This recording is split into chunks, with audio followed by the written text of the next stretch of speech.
안녕하세요. 바쁜 현대인들을 위한 10분 지혜입니다. 오늘은 배움과 루틴, 즉 공자의 배우고 때때로 익히면 또한 기쁘지 아니한가를 현대인의 하루로 번역해 보겠습니다. 우리가 사용하는 시간의 대부분은 급한 일이 차지합니다. 급한 일은 불을 끄듯 처리해야 하지만 삶을 서서히 바꾸는 힘은 중요하지만 급하지 않은 일에서 나옵니다. 공자는 그 일을 배우고 때때로 익히는 것이라 불렀습니다. 배움은 지식을 늘리는 일이고 익힘은 그 지식이 나를 움직이게 만드는 과정입니다. 한 번 본 문장은 금세 사라지지만 간격을 두고 반복해 읽고 써보고 말하면 몸의 기억으로 내려옵니다. 그래서 그는 때때로라는 말을 덧붙였습니다. 매일 조금씩 부담 없이 그러나 포기하지 않고. 루틴은 거창한 계획의 다른 이름이 아닙니다. 루틴은 나를 잊지 않게 하는 작은 신호입니다. 침대에서 일어나 물 한 잔을 마시며 오늘의 한 줄 목표를 적는 일, 출근길에 7분짜리 오디오북을 듣는 일, 점심 이후 3분 스트레칭을 하는 일, 잠들기 전에 오늘의 배움을 3줄로 적는 일, 이런 신호가 이어지면 하루는 자연스럽게 엮이고 엮인 하루가 쌓이면 우리 마음은 흔들림이 줄어듭니다. 배움의 루틴은 성과가 없어도 자신을 믿게 만드는 잔고를 늘려줍니다. 나는 오늘도 조금은 나아졌다. 이 말이 거짓이 아니게 만드는 증거가 바로 루틴의 흔적입니다. 그렇다면 어떻게 시작할까요? 첫째, 작게 시작하세요. 사람은 큰 변화보다 작은 반복에 오래 견딥니다. 하루 한쪽 읽기, 단어 3개 외우기, 문장 한 줄 필사하기처럼 실패하기 어려운 문턱을 만들면 의지력이 들쑥날쑥해도 습관은 남습니다. 둘째, 시간과 장소를 고정하세요. 같은 의자, 같은 조명, 같은 음악은 뇌에게 지금은 배움의 시간이라는 깃발을 꽂아줍니다. 셋째, 배운 것을 한 번이라도 말하거나 써서 남기세요. 타인과 공유되는 순간, 지식은 기억보다 오래가는 책임으로 바뀝니다. 여기 작은 사례가 있습니다. 어느 직장인은 매일 출근 전 8분 동안 책에 밑줄 친 문장만 다시 읽었습니다. 한 달 뒤, 그는 발표 자리에서 더 천천히, 더 정확히 말할 수 있게 되었다고 했습니다. 또 어떤 학생은 잠들기 전에 그날 배운 것을 부모님께 음성 메시지로 1분씩 남겼습니다. 처음엔 어색했지만 2달이 지나자 표현력이 늘고 무엇보다 스스로를 격려하는 법을 배웠다고 했습니다. 공통점은 간단합니다. 길고 화려한 계획이 아니라 짧고 꾸준한 반복이었습니다. 배움과 루틴은 멘탈 관리의 토대이기도 합니다. 번아웃은 바쁨에서만 오지 않습니다. 바쁘게 움직이는데도 성장이 느껴지지 않을 때 마음은 텅 비고 분노와 무력감이 번갈아 올라옵니다. 루틴은 이 공허를 메우는 가장 현실적인 방법입니다. 오늘의 작은 진전이 내일의 나를 지탱한다는 감각, 즉 자기 효능감을 키우기 때문입니다. 결과가 아직 오지 않아도 길을 잃지 않는 이유, 그것이 루틴이 주는 기쁨입니다. 공자의 또한 기쁘지 아니한가는 바로 이 조용한 확신을 가리킵니다. 현대의 일은 끊임없이 맥이 끊깁니다. 메시지, 알림, 회의가 집중을 깹니다. 그래서 배움의 루틴은 분절된 집중을 전제로 설계되어야 합니다. 25분, 집중과 5분 휴식의 타이머, 방해 알림을 끄는 30분 비행 모드, 기록 앱의 빠른 캡처 단축키 같은 도구는 루틴을 보호하는 울타리입니다. 중요한 건 도구를 새로 사는 게 아니라 같은 도구를 같은 방식으로 반복해 쓰는 것입니다. 안정된 절차가 뇌의 비용을 덜어주고 남은 에너지를 배움에 쓰게 해줍니다. 루틴을 만들 때 한 가지 덧붙이면 좋은 원칙이 있습니다. 입손발의 3박자입니다.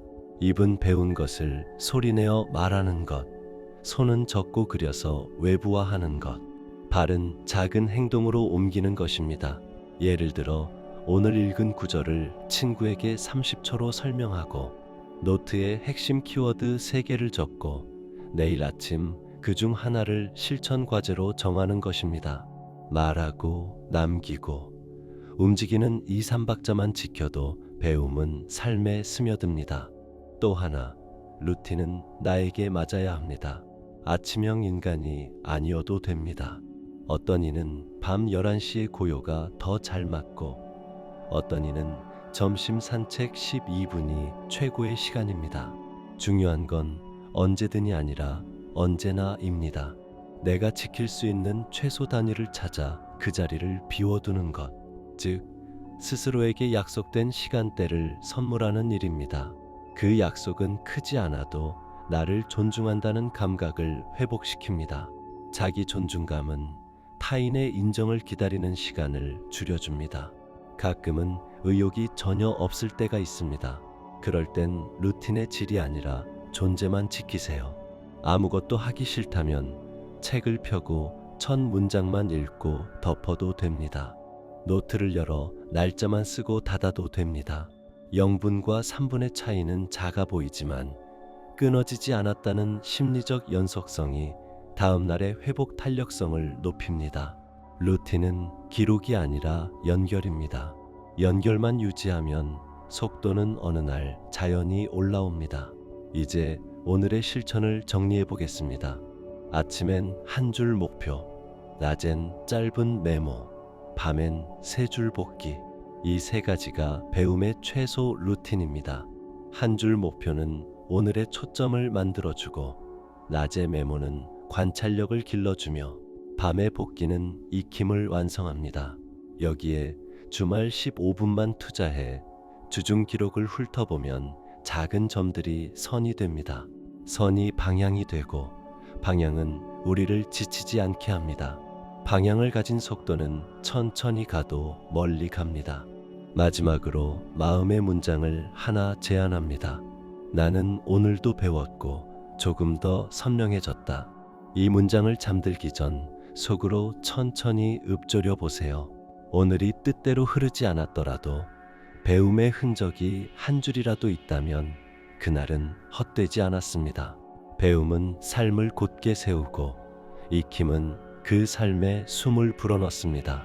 내일의 나는 오늘의 반복을 담습니다. 그러니 작게, 그러나 깊게, 서두르지 말고 멈추지도 말고 안녕하세요로 시작한 이 시간을 안녕히로 마무리하겠습니다. 오늘 당신의 하루가 어지러웠더라도 한 줄의 배움이 있었다면 그걸로 충분합니다. 내일은 그 한 줄을 다시 펼쳐보며 때때로 익히면 됩니다. 기쁨은 큰 성취가 아니라 작은 지속에서 피어납니다. 우리가 매일 같은 시간에 스스로를 다시 만나는 그 자리가 조용하지만 확실한 행복의 자리이기를 바랍니다.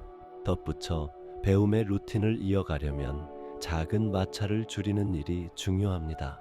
책을 읽고 싶다면 책을 찾는 시간을 없애세요. 자주 앉는 자리에 얇은 책을 한 권 늘 펴두고 휴대폰엔 독서 앱을 가장 앞 화면에 놓습니다. 운동을 하고 싶다면 운동복과 신발을 침대 끝에 미리 꺼내두세요. 글을 쓰고 싶다면 문서 템플릿을 만들어 오늘의 노트라는 이름으로 바로 열리게 설정하세요. 환경을 바꾸는 일은 의지보다 강합니다.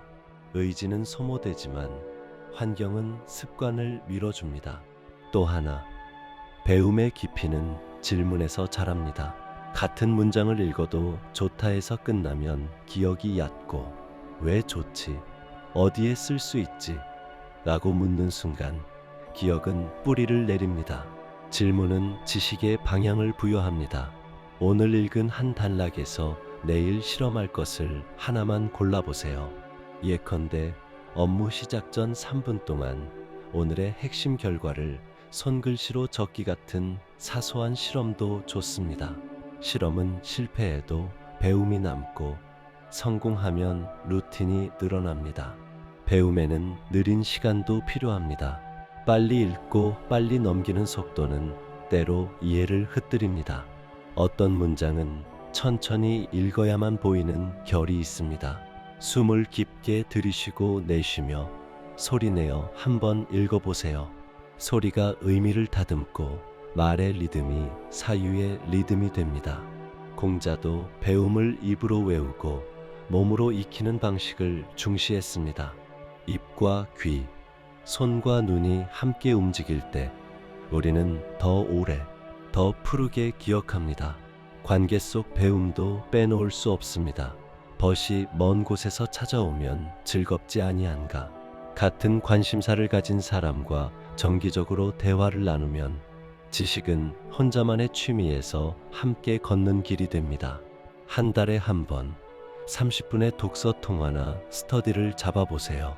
서로의 메모를 읽어주고 각자 한 문장을 추천하며 다음 달에 작은 실험을 약속합니다.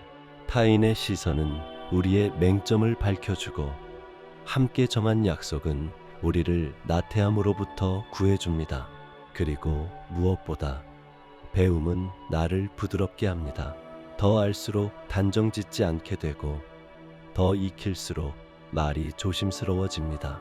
아는 것을 안다 하고 모르는 것을 모른다 하는 것이 알미다 라는 말처럼 배움의 루틴은 겸손의 루틴이기도 합니다. 나는 아직 모르는 것이 많다는 사실을 받아들일 때 타인의 말이 더 잘 들리고 내 말은 더 따뜻해집니다. 그렇게 생긴 신뢰가 다시 배움을 부릅니다. 혹시 오늘이 삐끗한 날이라면 이렇게 해보세요. 계획한 독서를 못했더라도 밑줄 친 문장 하나만 다시 읽습니다.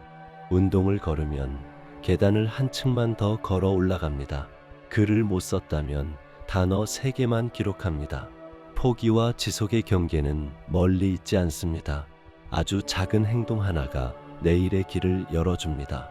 루틴은 완벽함이 아니라 회복력의 다른 이름입니다. 마지막으로 스스로에게 사소하지만 선명한 보상을 주세요.